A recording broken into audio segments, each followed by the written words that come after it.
የማሳያቸው አፕሊኬሽን የስልካችንን አፕሊኬሽን እንዴት እንደምንጠቀም ነው። ስልኩ ራሱ ብዙ አፕሊኬሽኖች አሉት ግን ነገር ግን ባለማወቅ ብዙዎቻችን አፕሊኬሽኖችን አንጠቀምም።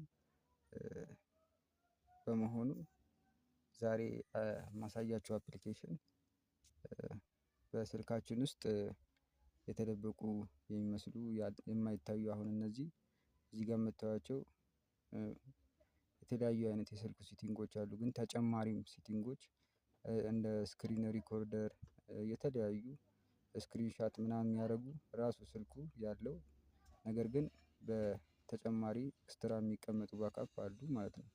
እሱን ነው የማሳያችሁ።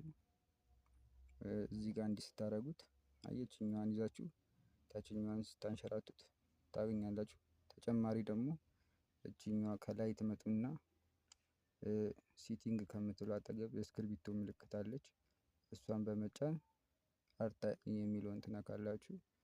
ተጨማሪ ደግሞ የሚገኙ አዝራሮች ያሳያሉ ማለት ነው። እንደዚህ ከዛ የምንፈልገውን አንዱ በመምረጥ ተከናውኗል ነው የምንለው። ስንመለስ እናገኘዋለን ማለት ነው። እዚህ ጋር ይሄን ይመስላል።